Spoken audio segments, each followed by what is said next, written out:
I wanted to start our conversation on wolves by referencing a couple of things. The first is our vision, the second is our strategies.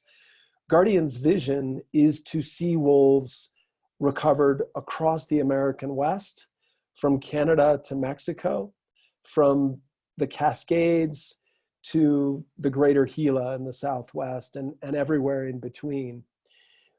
We believe we can get there by reforming state agencies, federal agencies, and nurturing an ethic of coexistence. That means we reduce the persecution from guns, traps, poisons, and reduce conflict where it exists when we can.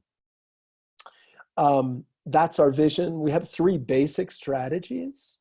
One is to invoke federal protections and ensure those protections are in place in as much of the landscape as possible.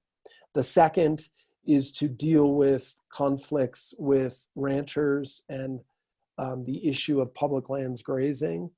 And we'll go into greater detail on all three of these. And the third is reforming the Federal Animal Damage Control Agency, which has been in existence since 1931, the same year my father was born.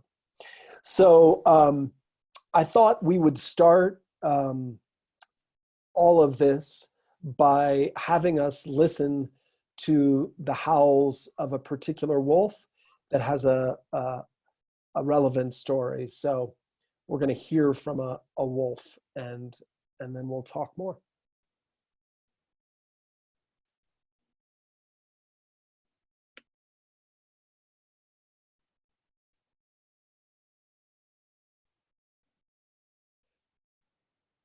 I'm not hearing that wolf. Lindsay, is there something else we need to do to make sure we can hear that?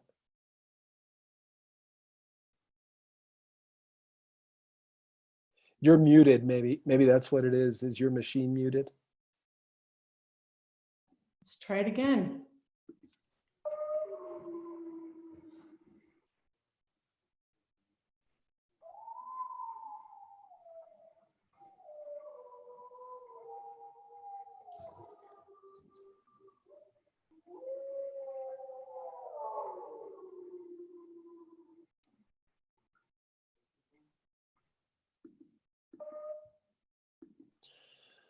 So Sarah's going to tell you the story of that particular wolf and how it's relevant to our work.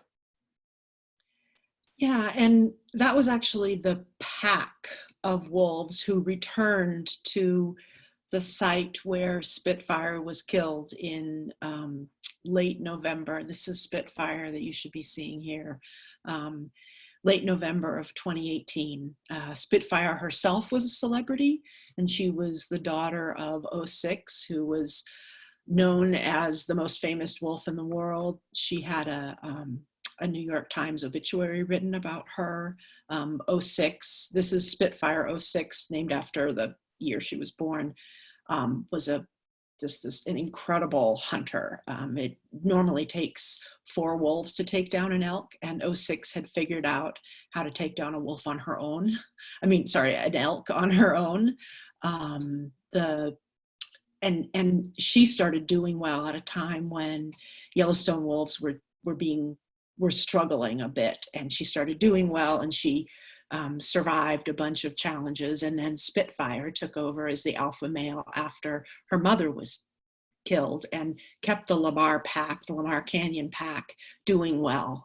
She was over 7 years old, which is quite old for a wolf. She had lost 7 different mates, and she had just recently ceded the alpha position to her daughter, Little T, when she was killed just outside Yellowstone National Park in late November of 2018. And this is a recording that a friend of mine made in Yellowstone Park the day after Spitfire was killed, in that location where the whole pack came back and howled. So I don't want to get too, it's touching. So that's the story of that howl. Yeah, so it's a tragic story. And it does evoke emotions, as I can see in Sarah's eyes. Why did we share that story? And you can take a moment to gather yourself, but we didn't share the story just to evoke tears. We shared the story because it is relevant to why federal protections are so important. So speak to that if you can, Sarah. Yeah. So Spitfire was killed legally. It was a legal hunt right outside the boundary of the park. And one of the tragedies is that Yellowstone National Park wolves have become so accustomed to humans. And when the protections of the Endangered Species Act were removed from wolves, hunting opened up. And that was the Northern Rockies delisting happened in 2011. And there were some pretty circuitous twists and turns in that. But at that time, wolves in Idaho, Wyoming, Montana, the eastern third of both Oregon and Washington lost their protections. And that means when Spitfire stepped across the border of the national park, because wolves can't be killed in the park, but she was no longer protected under the Endangered Species Act. And so, go ahead. Why is that relevant now, the story of Spitfire and ESA protections at the moment, Endangered Species Act protection? Yeah. So wolves are protected elsewhere in the US other than those places I identified, except that we are expecting any day now, we've been expecting for maybe a month, a national delisting decision from the federal government that would delist all of the wolves across the US, with the exception of Mexican wolves in the Southwest, because they're separately listed. So we're looking at a time when a wolf who makes it to California will not be protected anymore under this new rule that, again, we're expecting any day now. And the same thing goes for wolves in Colorado. A wolf that makes it to Utah, wolves in Western Washington and Oregon, they will lose the Federal Endangered Species Act protections. Yeah, and just to add to that, what it would mean is that instead of the federal U.S. Fish and Wildlife Service overseeing wolves and their recovery and status, that state wildlife agencies and commissions that oversee those agencies that are notoriously hostile to wolf recovery, and that, as I mentioned, have commissions that are stacked with hunters who are hostile to wolf recovery, would then be charged with their management. So, and livestock, if I may just jump in, and livestock producers on those commissions. Yeah, so very biased and hostile towards wolf recovery. It would basically mean more or less open season on wolves in many other places where wolves are just starting to begin to recover. And we've heard about the stories from California and most recently now from Colorado, where there's a wolf pack. So that's not an outcome we want. So what are we going to do about that when that final rule comes down, whether it's in days, weeks, or months? Yeah. First of all, I just want to put some facts on your point about hostility towards wolves in certain places. For example, what we see in Idaho is in 2019, 460 wolves were killed in Idaho. The current estimate of the population is 1,000. I think before almost 500 were killed, it was around 1,500. And in the month of February, 17 wolves were gunned down in a very remote area of the Clearwater National Forest along the Montana-Idaho border. So that's what it means to see this kind of hostility playing out on the ground. And it will happen, as you say, other places once if wolves are delisted. And what we're doing is we will be challenging that delisting decision. We've engaged very energetically in the commenting period on the proposed rule and worked in coalition to get something like 1.8 million individuals to comment also and tell the federal government not to delist wolves. So we are preparing as we speak to challenge that final delisting rule once it comes out. Great. Well, let's all look forward to that. I'm, as much as the news of Spitfire can be tragic. It underscores the importance of Federal Endangered Species Act safeguards. And as Sarah said, we're going to do everything we can to ensure that those stay in place by challenging that decision. So Sarah also mentioned that the only place when that federal decision about wolves, about gray wolves becomes final, though we will challenge it, the only place at that point where wolves in the West will have federal protections is in the Southwest, where the Mexican gray wolf species exists, similar to gray wolves, but smaller, slightly different. And it is a species that was reintroduced, 4 or 5 years after wolves were reintroduced to Yellowstone, 1998. It's been a long, hard struggle of recovery for Mexican gray wolves. They've been illegally trapped and mostly illegally shot, and sadly legally trapped despite their federal protections. We'll go into that in a moment. One piece of good news is that when the recent annual population count came out, there were more than 160 wolves, which was an increase of over 30 from last year. And there's been a positive trend for the last half a dozen years. So still an endangered, vulnerable population, but on the slow road to recovery here in New Mexico and Arizona. One of the things that has characterized the Mexican gray wolf recovery effort is relentless litigation, challenging politicized decisions that benefit the livestock industry and the hunting industry, and that ignore the science that should guide the recovery of these species. Guardians brought a lawsuit many years ago that we won. I shouldn't say many years ago, a handful of years ago. And I'd like, Sarah, for you to speak about what the nature of that lawsuit was, and where it is now, and how also our members can be more involved to help advance Mexican wolf recovery in the Southwest. Yeah, great. So, and I'm afraid I can't remember how many years ago it was, either 3 or 4 years ago, the federal government came out with a new decision on how to deal with Mexican wolves, how to protect them, how not to protect them in a lot of cases. And we challenged that rule. And one of the, I would say 3 of the main things that we really had issues with were that they, first one is that the rule created a boundary beyond which Mexican wolves were not supposed to travel, sort of essentially treating them as if they were restrained to a zoo. And the second one is that it created a population cap so that beyond a certain number, they wouldn't be protected. And the third thing they did was redesignate the population of Mexican wolves as non-essential. And we challenged that designation as well.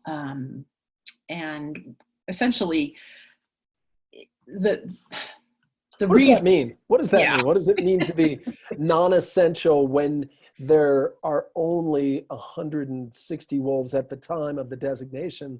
There were no wolves in the wild. How can there be no wolves in the wild and yet the population be designated non-essential?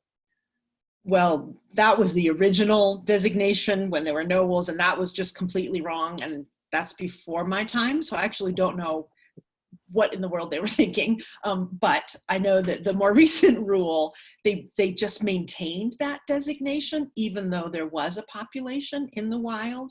And what essential means is a population is supposed to be designated as essential if it is essential for the continued existence of the species in the wild. Here, we only have one population in the wild, and therefore we argued it was de facto essential for the continued existence in the wild since there was only one population, and we won on that. So where we are now is that, and the reason that matters is that there are more protections put in place for an essential designation of an experimental population.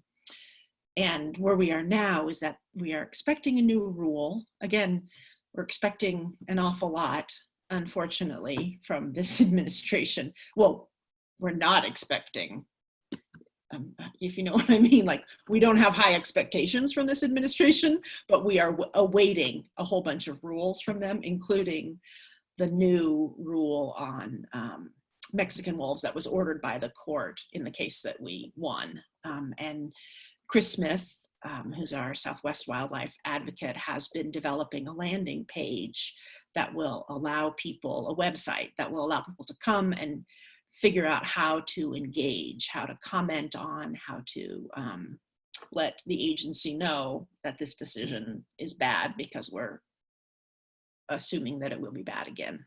So what's the main thing our members can do to help advance Mexican wolf recovery in light of what will be happening?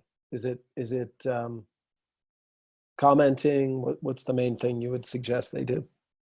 I think that is it. Speaking out, letting the federal government know that people care about Mexican wolves and they want them to be protected, and they need to actually, the protections need to be scientifically based. Is there anything else you were thinking, John? No, I think it's just important to underscore that as much as our work as frontline advocates is key, so too is the voice of all the guardians on this call. And when that agency proposal comes out in its draft form, that will be the moment that we will be calling on you to raise your voices and ensure that this species gets the protection that it deserves. So know that we'll be calling on you, and we hope you can engage your networks as well. And the other thing I'd add is that we are, the court ordered a final decision in May of next year, and we are expecting this spring to see the draft rule coming out. Yeah. So pay attention to your email and your Twitter feeds and other social media, because you'll be hearing from us about what you can do to help protect Mexican gray wolves here in the Southwest. So as I mentioned at the outset, Endangered Species Act protections are one key strategy that Guardians employs to protect wolves throughout the West. One of the next strategies is engaging in the ubiquitous presence of livestock on public lands. And the reason, of course, that we engage there is because conflicts between ranchers and their livestock and wolves are one of the main sort of both political obstacles and practical obstacles to wolf recovery in the West.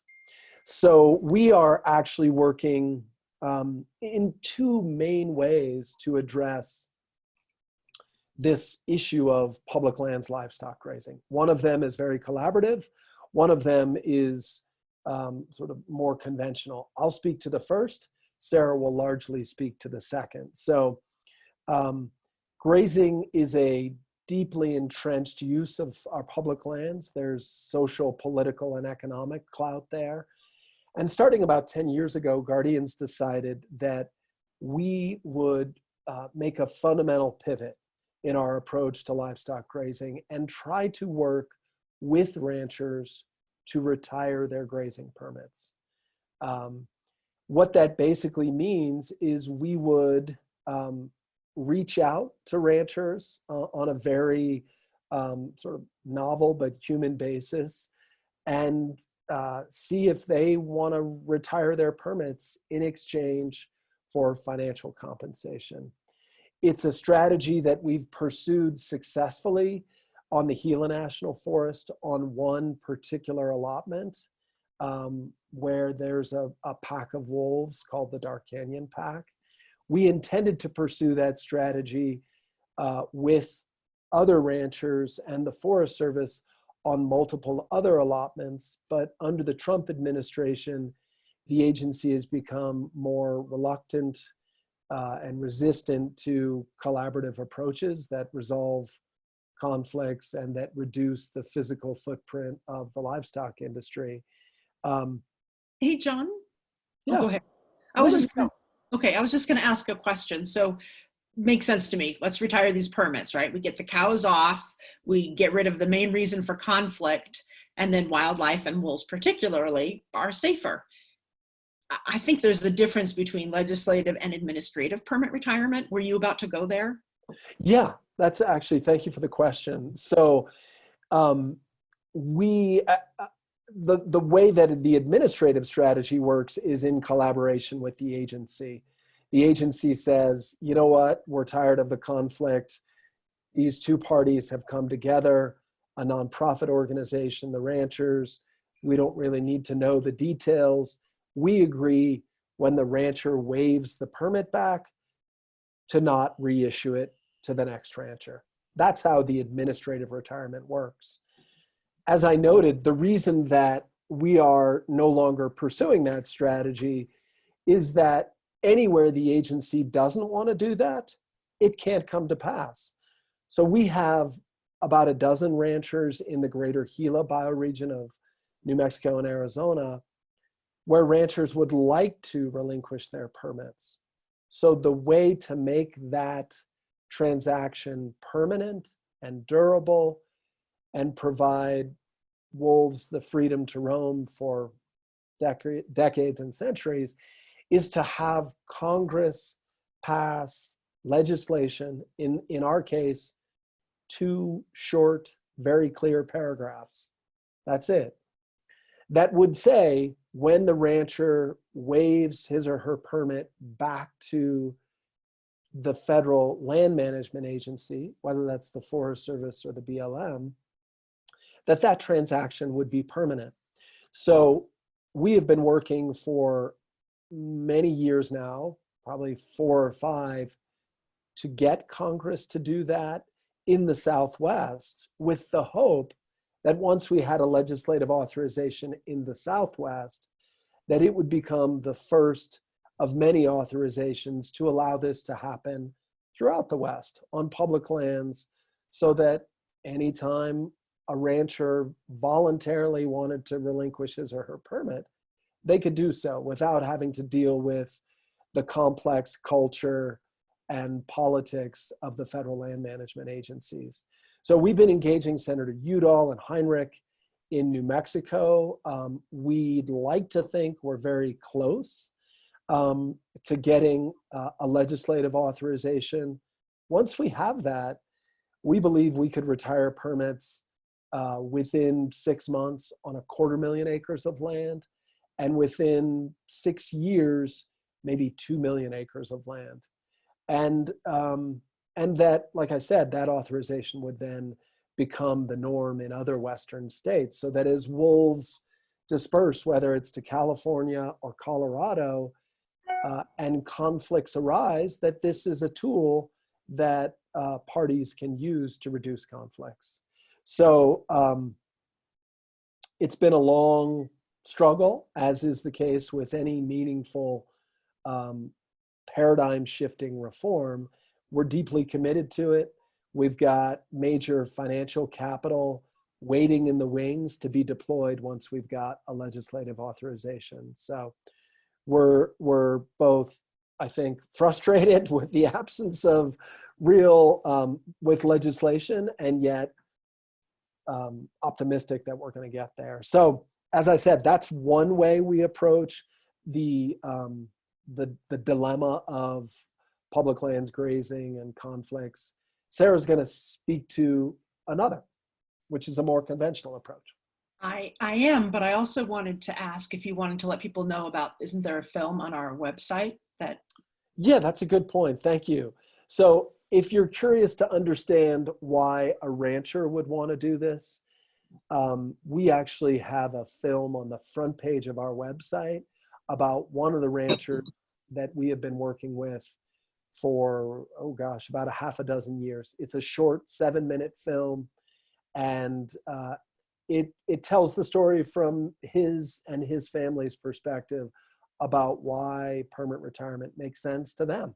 And part of it is really just the opportunity to gracefully exit what is no longer a viable business strategy. So it's been quite interesting for me and a group like Guardians to build bridges with ranchers at the same time that we are fiercely advocating for wolves and other wildlife that are often at odds with livestock production on public lands. And that's a perfect segue. Thank you, Sarah, for that reminder. And it's a perfect segue to how we also, in very different ways, are engaging with the livestock industry on national forests and BLM lands.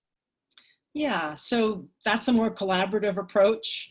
And some of our favorite tools are less collaborative, and they have more to do with litigation and policy advocacy. And we are continuing to look for and develop opportunities to do just that, to hold the worst of the bad actors accountable.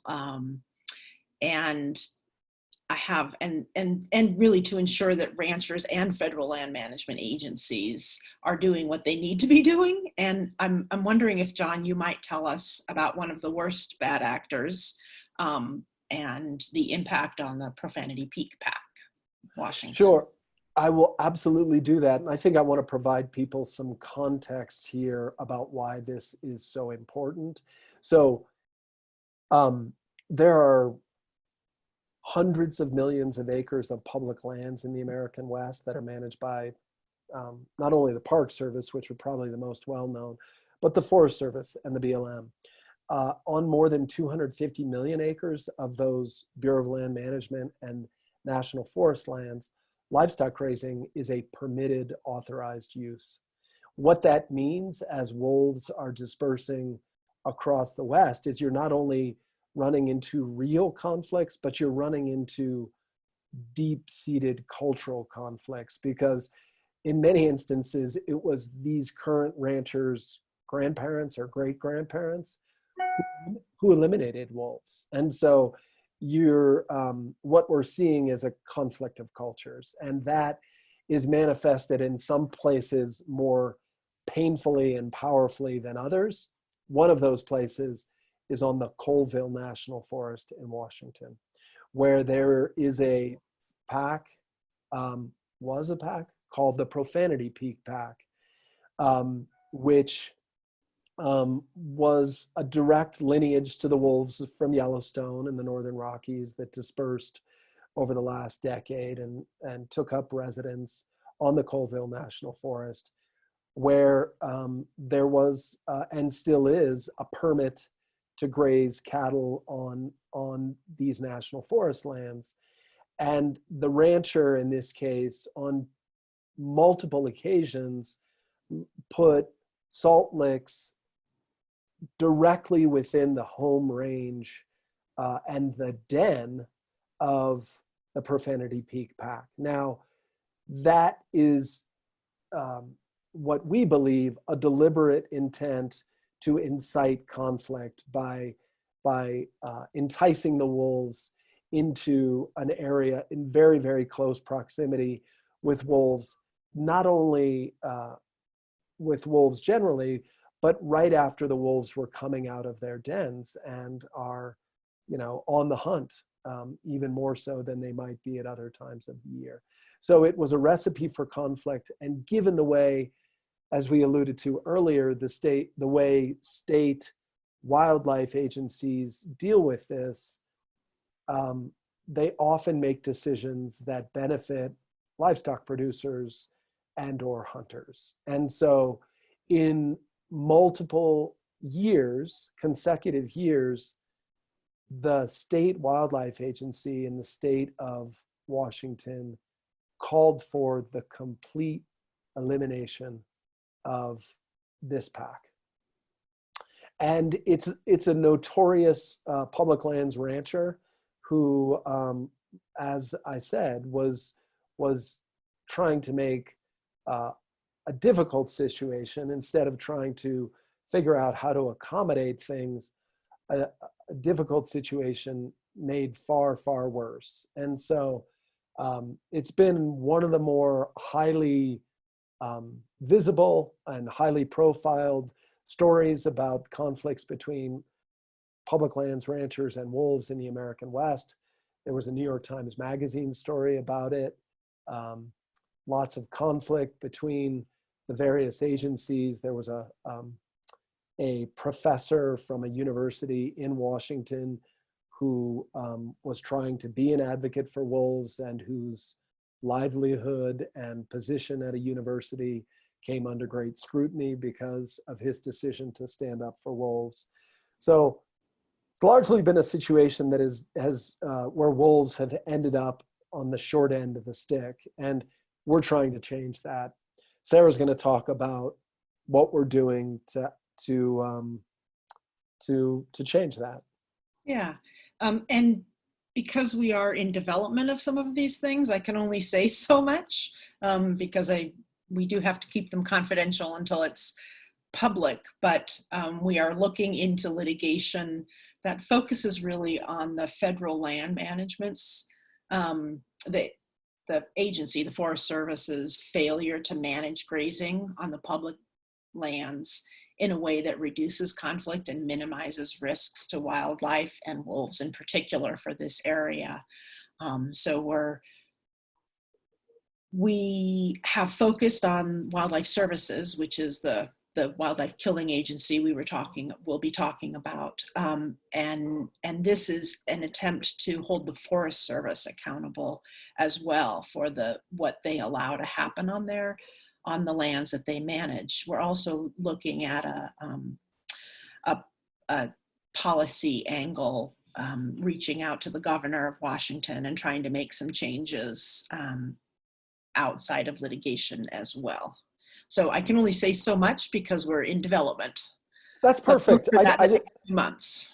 Yeah, I just want our members to know that to the extent that you've heard about the story of the Profanity Peak Pack, know that Guardians is engaged, and stay tuned. We'll be doing something to address what I would call the Forest Service's complete abdication of its duty and responsibility to protect wolves. So we've got less than 10 minutes before we get to some questions, and we want to talk about our work to confront the Federal Animal Damage Control Agency.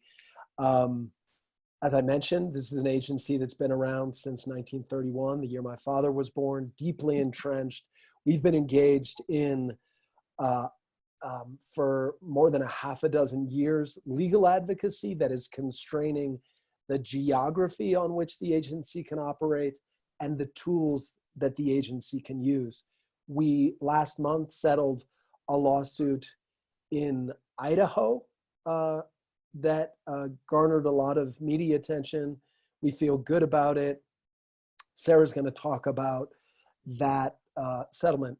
Tell me, like, what is it that you feel good about it? What is it that excites you about that settlement? Yeah.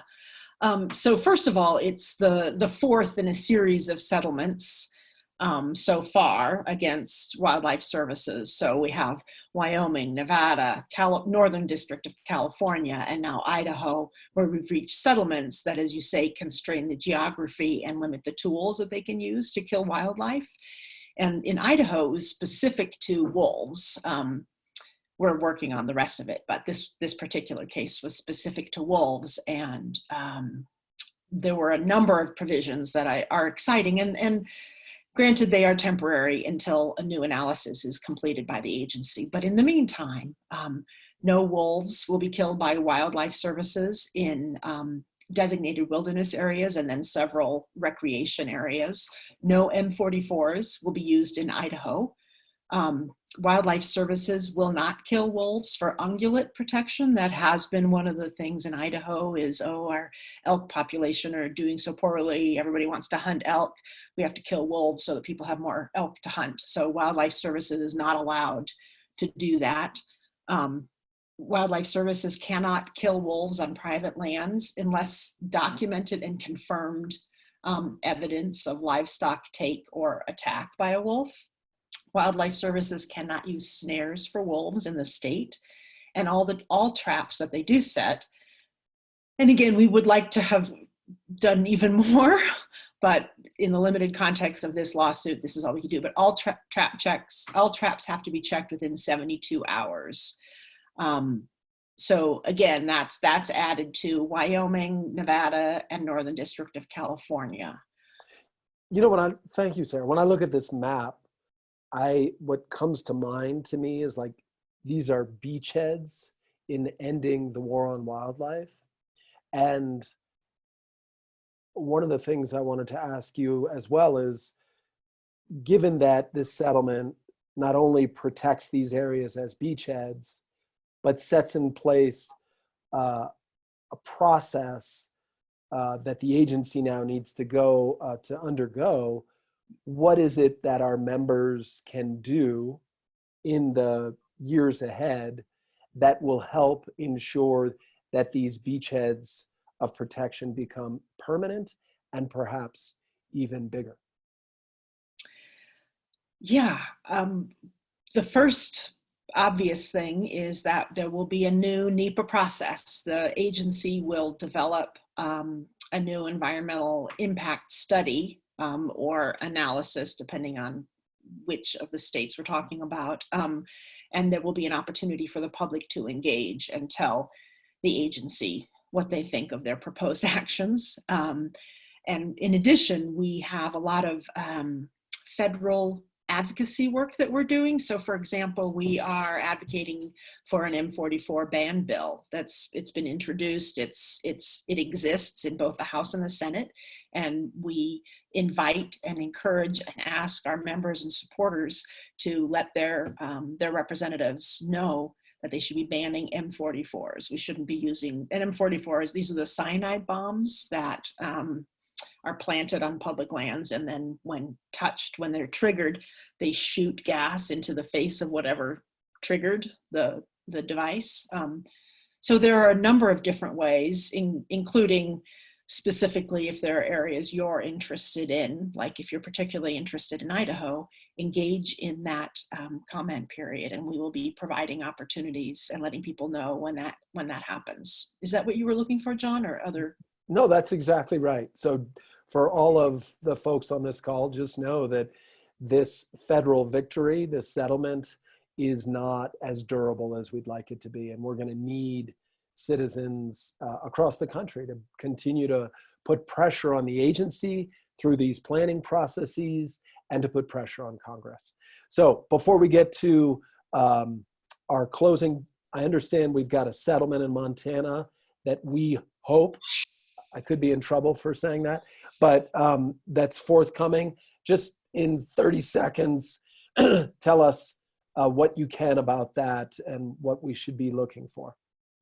Yeah, basically I am required to maintain confidentiality. So what I can tell you is that we are in settlement discussions and we are getting close to a settlement that will provide protections. And I'm legally prohibited from saying more, but look in the next short period of time, week, 2 weeks, depending on, again, we are seeing some things slow down because of the coronavirus situation. So at this point, we thought we would have something by April 3rd.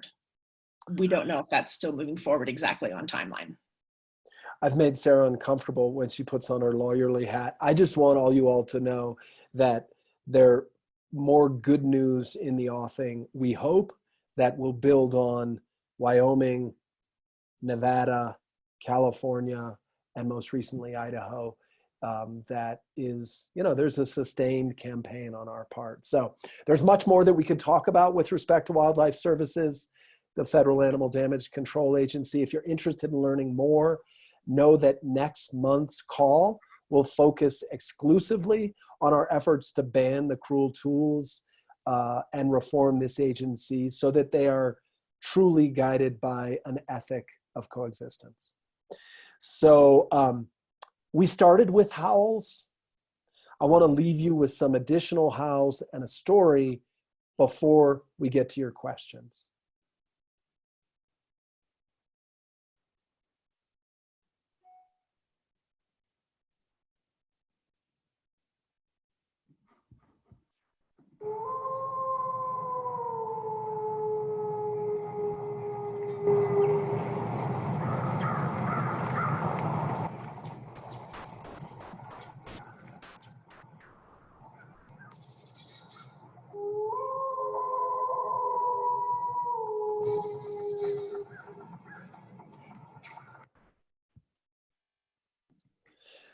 So those are the howls of Mexican gray wolves. And I was in the Gila last summer camping with Guardian supporters for 4 nights and heard the howls of 2 separate packs every single night we were in the Gila. And of course, the reason we wanted to end with these howls is when you think about where we are on wolf recovery in the American West, there are reasons to be discouraged. There are also a lot of reasons to be hopeful. Lots of struggles, and yet, when you think 25 years ago, there were no wolves in the Southwest. And I think it's a great reminder of the good that we can do in the world, and that we have in the Endangered Species Act a vision that says we should not cause the extinction of any species, and we should commit the full resources of our government to ensure their recovery. And that's what's happening really across the West. And when I reflect on that, it makes me feel hopeful. And I take the spirit of resilience that wolves embody in my day-to-day work. And I hope you all will do the same. And with that, we'd like to take our last 15 minutes and give you all the opportunity to ask any questions that you might have of us about wolves or Guardians' efforts to protect wolves. And Lindsay is gonna take your questions and read them to us. Yeah, feel free to put any questions you have into the chat box if you are in on Zoom. I have a few questions that people have sent in that are on calls, but if you have any questions, just type them into the chat box. I'll start off with one question that I got. What can be done to prohibit hunting of wolves in states and on public lands in the West? Wow, that's a tough question. We've got tough questioners out there. You know, I think probably the simplest and hardest answer is maybe twofold. One is to keep federal Endangered Species Act protections in place. The other is the longer, harder, more challenging road of reforming state wildlife agencies and the commissions that govern them. They're institutions that govern from a bygone era. We need to reform their governance. We need to reform their funding and ensure that they reflect the diverse opinions of residents in these states. Right now, those commissions are governed by hunters and livestock industry allies. And so they make decisions that reflect the bias of those institutions. Thanks, John. I got a question from Cindy who asks if the profanity peak pack has been completely eliminated. I believe so, actually. Sarah, what Well, do you know? it has repeatedly been eliminated, and then it has been recreated by wolves moving back in. But I was actually just going to have a quick check and see if there's any information really current. Yeah. I mean, it's one of those odd things where I know that they've been eliminated in 2 years. And so have they kept the name of the pack by virtue of survivors or by virtue of incoming new animals? Because my understanding was that in both years, the pack had been eliminated and perhaps replaced by migrating, dispersing animals. While Sarah's looking that up, I have John ask the question, how frequently do wolves actually take livestock? Wow, that's a great question. The myth is far greater than the reality. So the myth and the perception on the part of some is that wolves are a significant source of predation on livestock. But in fact, the numbers are quite small, and these are numbers that anyone could get through state agriculture departments or through the U.S. Department of Agriculture. it's something like 0.1% of livestock are depredated on by wolves. So I think this is much more of a cultural and political issue than it is a practical one. Having said that, just one other thought. If you're operating a small business of any kind and the margins are small, then it's not just about the emotional impact. And I say this from having talked to ranchers who we're talking with about retiring their permits. You come to understand that if you lose 3 or 4 cows once every 2 years, that there's a significant financial impact when you're a small business. But overall, industry-wide, it's very, very small. What would you add, Sarah? Well, I was just going to add that most livestock producers lose most cattle, sheep, to health and weather. That's the largest numbers of losses for them. It's a lot harder for them to control the weather than it is for them to ask a federal agency to come in and kill off wolves if they lose one sheep or cow. So it's sort of an easier target, I think, for a lot of livestock producers. And you're right, they're already on tight margins as far as keeping something profitable. They're trying to find ways to stay in business. Yeah, and I saw one of our longtime members mention that, of course, other small businesses don't have a federal agency that exists to benefit them. I could not agree with you more. It's why we are focused on reforming that agency and abolishing all the tools they use, so that if you want to graze your cattle on public land, you do so without relying on a federal agency that then comes out and kills wolves and other native carnivores. So I completely agree with that sentiment, even as we are trying to work with ranchers to facilitate their graceful exit strategy off of public lands. And we hold both of those strategies, even as they have very different kind of emotional energies around them. Any other questions, Lindsay? Oh yeah, we've had several come in actually. One question is, have things changed with the New Mexico Wildlife Commission under Governor Lujan Grisham?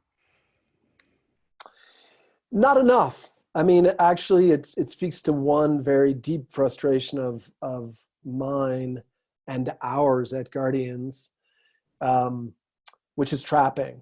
The commission has done essentially nothing to reform the practice of trapping. So you have legal trapping going on within Mexican gray wolf habitat. I don't know the exact numbers, but something like 3 or 4 wolves were caught in this most recent trapping season. A couple of them had legs amputated, maybe 1 or 2 of them died.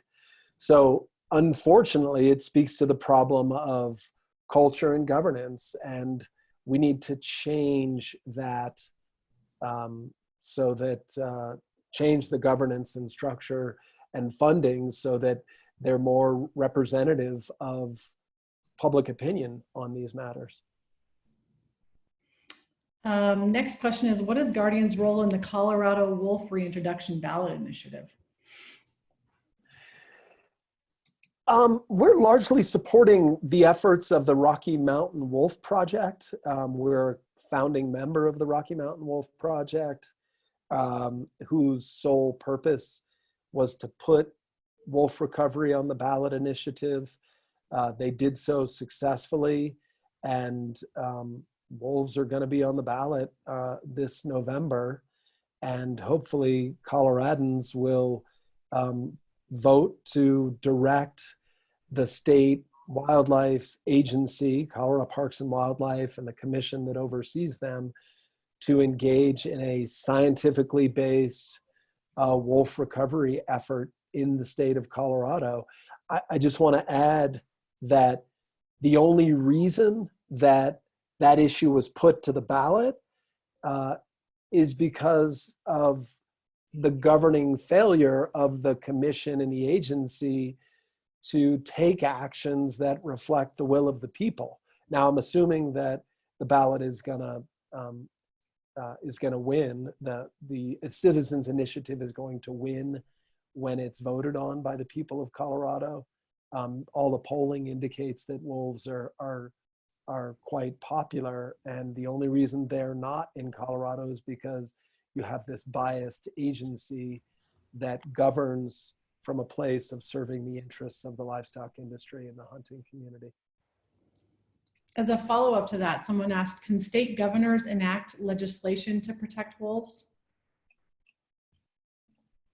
Well, a lot of states have state endangered species acts. And so even if federal protection under the Endangered Species Act isn't existing, the protection, a state can also protect under a state law. Not all states have them. Montana doesn't have a state ESA. So is there another, I'm trying to think, John, do you have another thought on that? Yeah, no, I agree with you. There are, states, in addition to having state endangered species acts, can do what Colorado did with respect to lynx, which is engage in species-specific recovery efforts. That can be done by state legislatures. It can be done by the state wildlife agencies themselves. The governor can't do it by executive fiat. A couple more questions. I think we have time for maybe two more, but one question, are there any of the Western states that are pro-wolf and not on board with the persecution complex? Depends on what you mean by state. So, I mean, I would say there are certainly members in an administration who may be friendly to wolves, but there are still an awful lot of citizens, I think, in most states, maybe all of them, who are unfriendly and hostile towards wolves. You know what I would add to that from the perspective of Western governors, just thinking about, governors representing states, that up until recently, most Western governors have not wanted to speak out on behalf of wolves. And that, I want to call out Governor Jared Polis, because when wolves, and celebrate and acknowledge his welcoming of the wolf pack that returned to Colorado and that was documented in January, it's the first time, to my knowledge, that we've had a Western governor really openly celebrate the return of wolves. Other governors have kind of acquiesced and accommodated, but not really celebrated. So that was noteworthy in my 25 years of doing this work with an eye on Western state politics. Because let's be honest, many of the Western governors in places like Idaho and Utah and Wyoming have been outright very, very hostile to wolf recovery and have made no bones about it. Well, it's 1:30, so in the interest of keeping everyone on time, I want to make sure we have a couple other questions, and I will try to get back to you via email on those. Sarah, do you have something else? Yeah, I just wanted to say that I was looking back through the wolf reports from Washington about Profanity Peak. There definitely is no Profanity Peak pack right now. In July, the director of the agency reauthorized lethal action in old Profanity Peak territory, Profanity Peak pack territory. So yeah, there is not an existing pack there. Thank you for looking at that. And thank you everyone for joining us on today's call. I have recorded it so I can send it out to those that would like to send it to someone or listen to it another way. But feel free to send me any questions that have come up that you didn't get a chance to ask. But thanks, John. Thanks, Sarah. Thanks for all of you for participating. Stay healthy and safe at home, and stay tuned for more of these calls and other ways to digitally engage with Guardians in coming weeks. Thank you all. Thanks for being Guardians. Thank you all very much for engaging.